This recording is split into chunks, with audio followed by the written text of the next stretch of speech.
Habang nagpapahinga si Dante sa isang silid, naging abala naman sa paghahanda ng pantanghalian sina Mang Ismael at Mang Ignacio. Spicy na ginataang manok ang kanilang lulutuin at dadamihan nila para kasama na ang panghapunan. Bali tatlong malalaking inahing manok ang kanilang iniluto para maging si Narstia ay mabigyan rin nila ng pangulam. Kuya, sigurado ka na ayos lang yung gusto mo na si Dante lang mag-isa ang pupunta sa Sitio Carmela? Oo, Nasi. Sigurado ako. Kapag pinasama kita, ay baka tanggihan lang ni Corazon si Dante. Mas mahahabag siya kapag nalaman niya ang kwento ng buhay ng batang ito.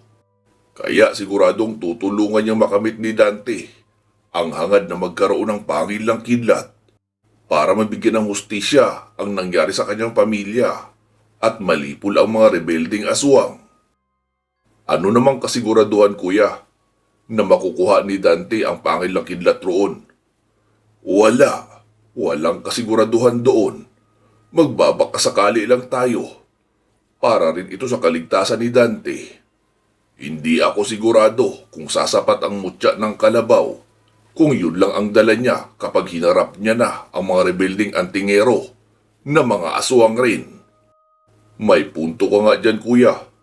Pero kung sakaling walang makuhang pangilang mutya ng kidlat doon si Dante, ay pwede naman natin siyang samahan sa kanyang misyon sa paglipol sa mga rebelding aswang. Oo, alam ko yun, Nasi. Pero hindi ako pwedeng mawala ng matagal rito. Dahil kapag nawala ng albularyo rito, mabilis na dumarami ang mga aswang. Magandang ideya rin kung sasamahan mo siya sa misyon niya sa paglipol sa mga rebelding aswang na iyon. Pero mas magiging panatag ang loob ko kung alam kong sapat ang kapangyarihan at proteksyon na dala ni Dante para harapin ang mga malalakas na kalaban. At kapag tapos na ang misyon niya, hikayatin mo siyang ipagpatuloy ang panunugis ng mga aswang sa iba't ibang lalawigan at aralin na rin ang panggagamot. Magandang paraan ang panggagamot sa ibang lugar para may magpatuloy din sa kanya ng libre. Pati pagkain nyo ay magiging libre rin kapag natulungan nyo ang mga tao sa isang lugar. Oo, kuya, alam ko naman yun. Sagot pa ni Nasi habang patuloy na naglilinis noong mga manok na kanilang lulutuin. Sumapit ang kinatanghalian. Luto na ang ginataang manok na niluto ng magkapatid. Hindi pa man nila ginigising si Dante ay nagising na ito dahil sa mabangong amoy ng ulam at bumangon na rin ito agad. Mang Maeng, ang bango naman yung niluluto nyo. Amoy na amoy ko yung amoy ng sili at gata eh. Mukhang masarap yan ah. Abay, oo naman. 4 na pirasong malalaking nyog ang inilagay namin rito at isang bao ng siling pula. Wow, mukhang liliyab ang exit point natin yan bukas sa anghang ah. Ayos lang yun, Dante. Paminsan-minsan lang naman eh. Halika na, maglagay ka na ng plato sa lamesa at kakain na tayo.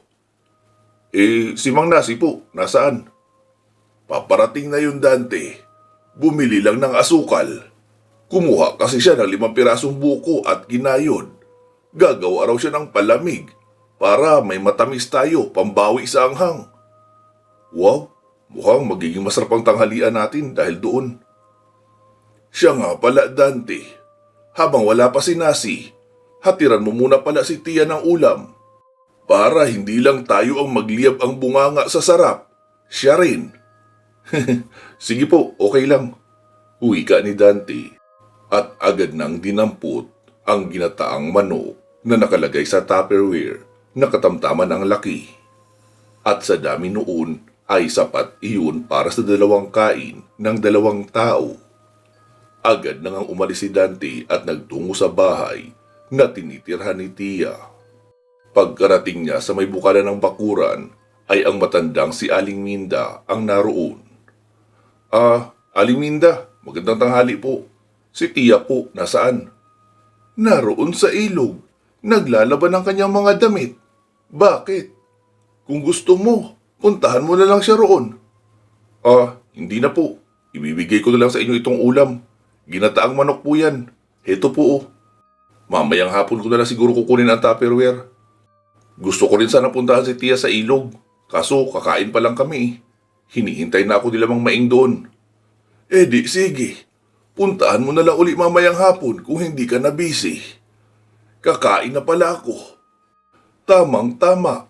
Itong paghatid mo ng ulam, hindi pa ako nagtatanghalian.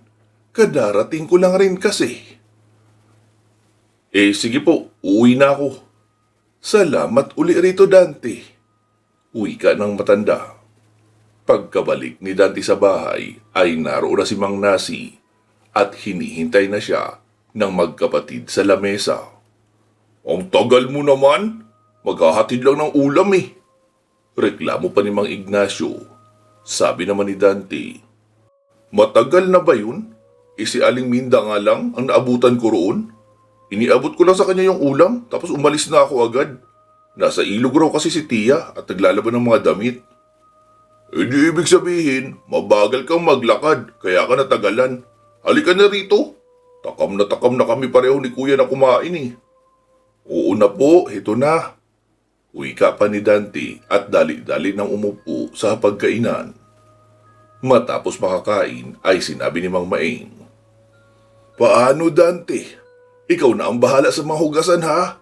Magpapahinga na rin muna kami. At pagkatapos mong maghugas, pwede mo nang sundan sa ilog si Tia para makapag-usap kayo ng mas matagal. Okay, sige po Mang Maing. Sagot ni Dante at agad nang sinimulan ang paghuhugas. Habang ang magkapatid naman ay nasa may labas ng bahay, nagtatabako muna para magpatunaw ng kinain bago magpahinga. Noong makatapos si Dante maglinis ng kusina, ay agad na siyang umalis upang magtungo sa ilog. Naabutan niya namang naroon pa si Tia. Nagbabanlaw na lang ang dalaga ng mga damit nito. Oh, Dante, anong ginagawa mo rito? Tsaka, paano mo nalamang narito ako? Gulat na tanong pa ng dalaga. Sabi naman ni Dante, galing ako sa bahay ni Aling Minda kaninang tanghali. Nagatid ako ng ulam, spicy ginataang manok. Ibinigay ko kay Aling Minda.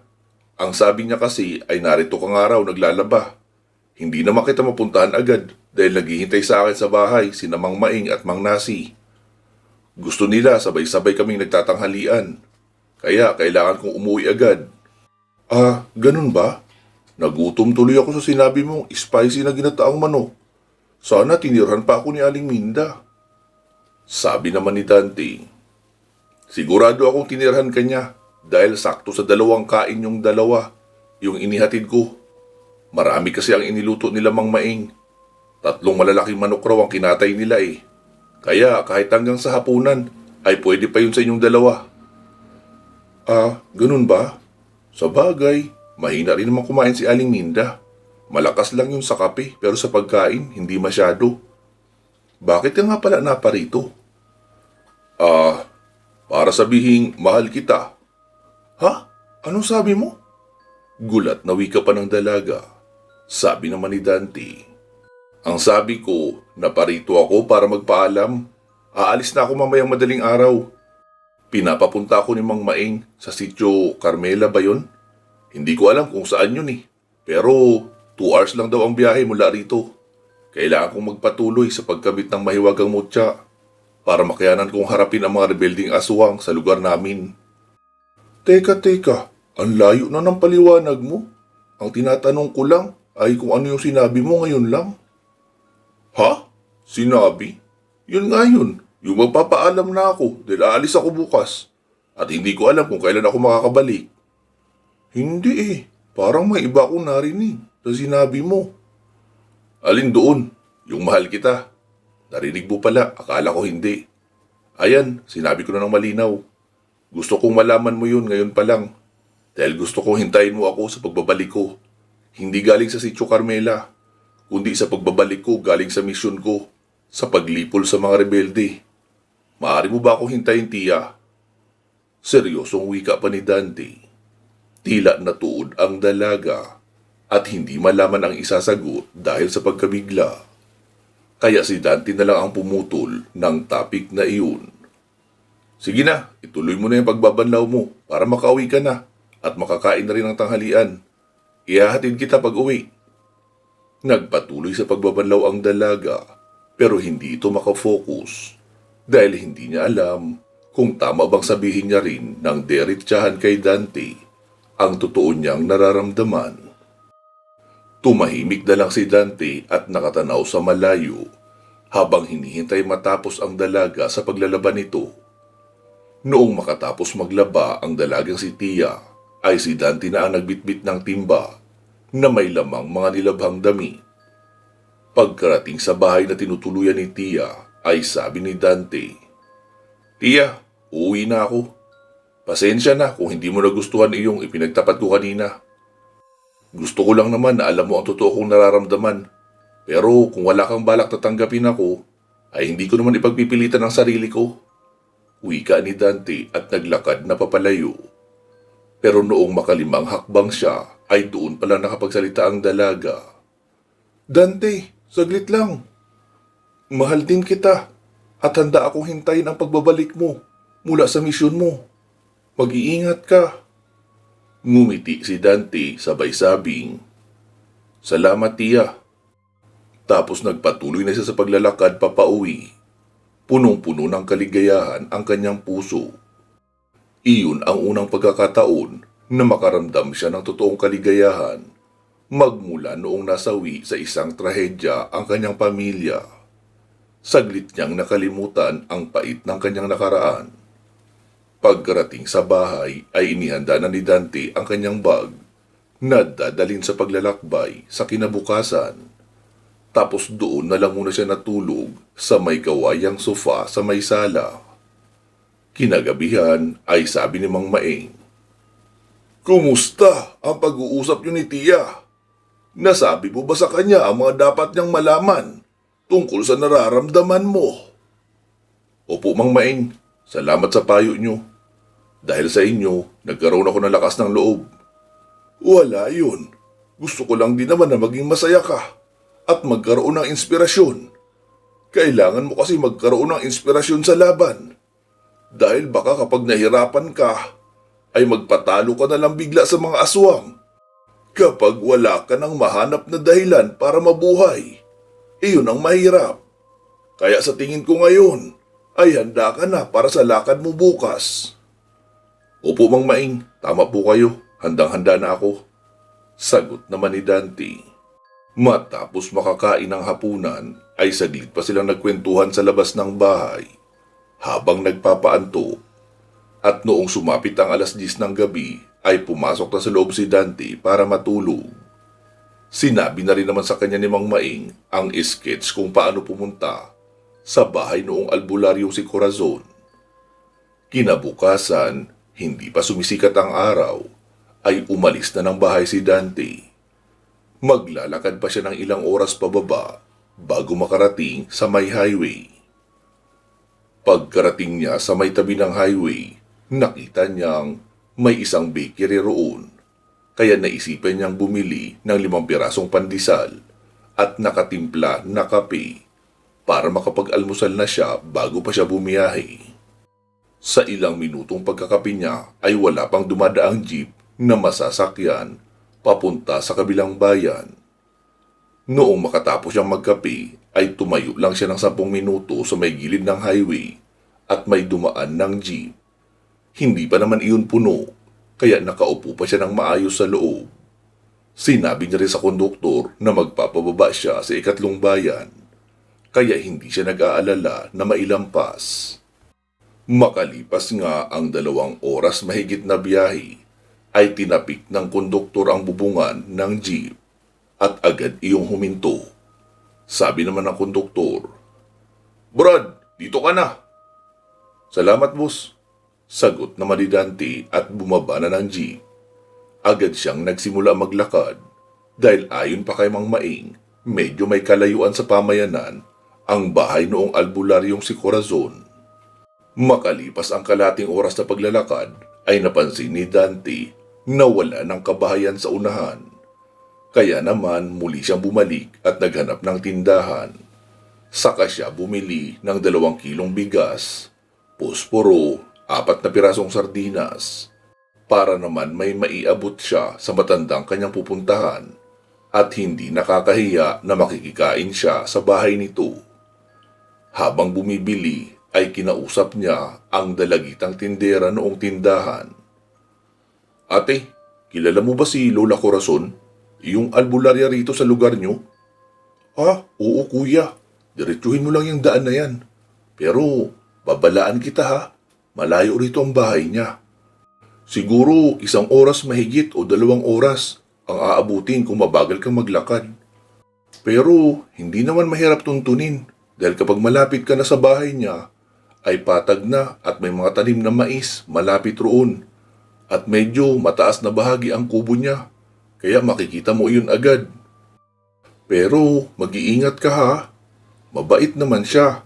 Kaso lang ang problema, maraming masasamang loob o mga aswang na gustong paghigantihan siya. Kaya madalas may mga umaaligid na kalalakihan sa bahay niya. Bakit ba gusto mo siyang puntahan? Magpapagamot ka ba? Sabi naman ni Dante na nakaisip ng kaunting kalokohan. Oo eh. Ha? Anong sakit mo kuya? Nabati ako ng duwende noong umihi ako sa may kahoy. Hindi ko kasi napansin na may punso pala ng duwende sa may ibaba. Kaya ayun, nabasa ang punso ng wiwi ko. Anong ginawa ng mga nuno sa'yo kuya? Pinalaki at pinahaba yung ano ko. Ha? Talaga kuya? Totoo ba yung sinasabi mo? Gaano kalaki at gaano kahaba? Isang ruler ang haba. Tapos kasing laki ng lata ng sardinas. Wow, talaga kuya? Patingin nga. Sabi naman ni Dante. Tangi, binibiro lang kita eh. May kailangan lang ako itanong kay Lola Corazon, kaya gusto ko siyang makaharap. Kuya naman eh, masyado mo pa akong pinasabik. Hindi pa ako nakakita ng ganun eh. Uy, magtigil ka nga. Kabata-bata mo pa, ganun na ang iniisip mo. Tingin lang naman kuya eh. Sabi naman ni Dante. Siya nga pala, pahingi naman ako ng tubig. Lagyan mo itong lalagyanan ko para may mainom ako sa paglalakad. Malayo pala yun. Okay, sige kuya. Pero bumili ka muna nitong maruya ko. Akin kasi ito eh. Ako ang nagluto. At sa akin rin mapupunta ang benta. Magkano ba yung maruya mo? 2 piso lang to kuya. Sige na, bumili ka na. Di sige, pabili na rin ako ng 5 piraso. Yes, may buhay na mano na rin ako sa wakas. Wika pa ng makulit na dalagita na siguro mga nasa 15 ang edad. Matapos malagyan ng tubig ang lalagyanan ni Dante ay agad na siyang umalis upang simulan ang 2 oras na paglalakad. Medyo nahirapan siya noong simula dahil matarik ang unang 1 oras na paglalakad. Pero noong makalagpas na roon ay medyo patag na rin naman. Kaya nagpasya siyang magpahinga na muna at magmerienda noong nabili niyang maruya. Tinulakan noong tubig na bigay sa kanya ng dalagita. Makalipas ang ilang minutong pagpapahinga ay nagpasya na siyang magpatuloy sa paglalakad. Medyo masakit na ang sikat ng araw na tumatama sa kanyang balat at gusto niyang makasilong na sa isang totoong bahay. Sa hindi katagalan ng kanyang paglalakad ay nakarating na si Dante sa bahaging may kamaisan at mula roon ay kita na ang isang katamtamang laki ng kubo. Kaya naman natuwa si Dante. Sa wakas makakapagpahinga na siya. Bago pa man siya tuluyang makalapit sa kubo, ay napansin niyang may 2 lalaking nakaitim ang sumisilip-silip. Nagtatago sa bahaging may puno at matalahib. Nagtago na lang din muna si Dante sa isang puno upang pagmasdan ang gagawin noong 2 lalaking nakaitim. Hanggang sa makita niya rin ang isang dalagang namimitas ng gulay sa unahan. At sa tingin ni Dante, iyon ang target ng 2 lalaki. Mga lintik kayo, katanghali ang tapat, init ng katawan ang namamayani sa inyo. Bulong pa ni Dante ng mahina. Napapalatak na lang siya at dahan-dahan ring lumapit dahil balak niyang bulabugin ang 2 para umalis na lang. Pero bago pa siya makalapit ay bigla nang lumabas sa pinagtataguan ang dalawang lalaki. Nagpalit ang mga ito ng anyo at nagmukhang mga asong mabalahibo, pero nanatili pa rin ang hugis ng katawang tao. Mga aswang nagabunan! Sambit pa ni Dante at tumakbo na sa kinaroroonan ng dalaga. Napatili ang dalaga habang nagtatakbo papunta sa may tarangkahan ng bakuran, pero mabilis na katalon ang isa sa mga aswang nagabunan at naharangan ang daan papunta roon.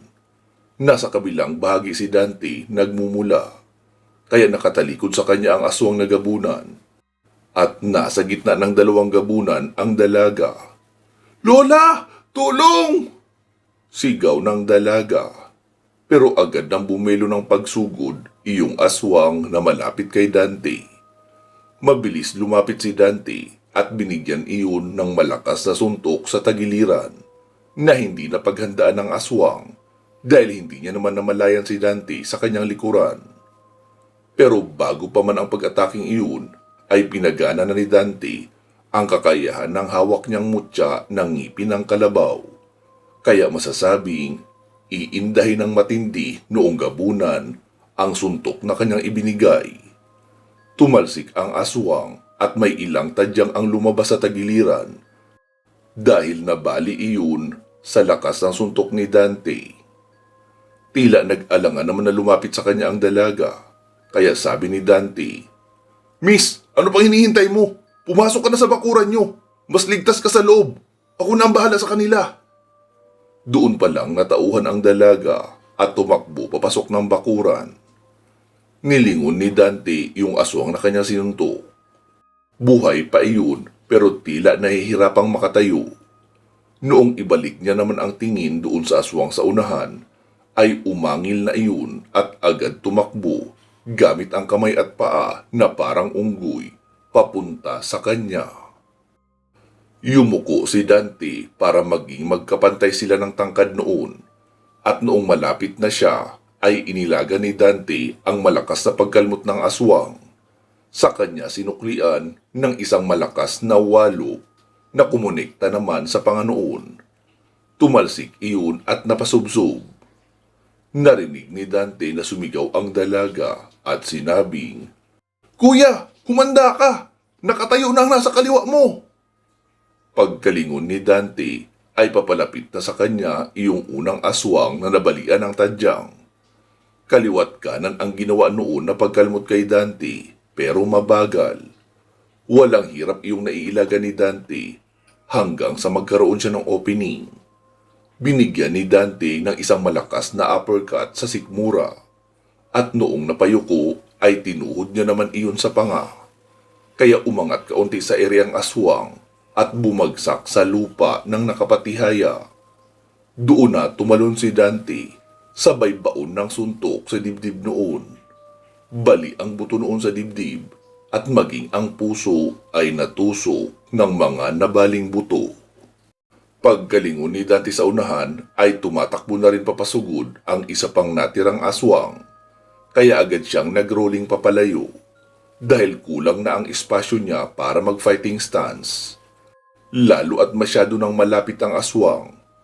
Kaya naman noong umatake iyon ay hindi na umabot. Muli silang nagharap at naghintayan ng pag-atake. Saglit na napalingon ang aswang sa kasama niya.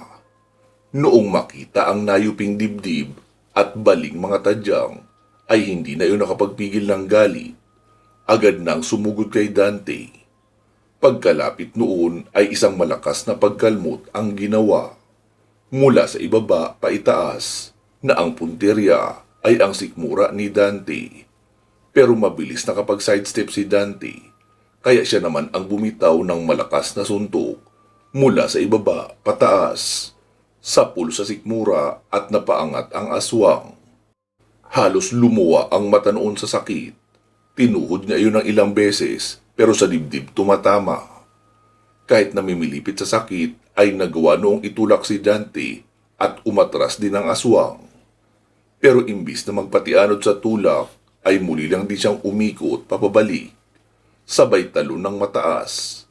at 2 ikot kasabay ng isang pasampal na sipa sa mukha noong aswang. Kumonekta iyon at solido ang pagkakatama. Kaya naman, dinig niya ang pagkabali ng buto noon sa leeg at natumba ng nakapatagilid sa lupa. Pagkatayo ni Dante ay nilapitan niya iyon sa kabinigyan ng pangmalakasang suntok sa dibdib na dumurog sa puso noon na naging sanhi ng tuluyang pagkamatay. Pagod na pagod si Dante sa nangyaring laban kaya napaluhod rin siya habang hinihingal.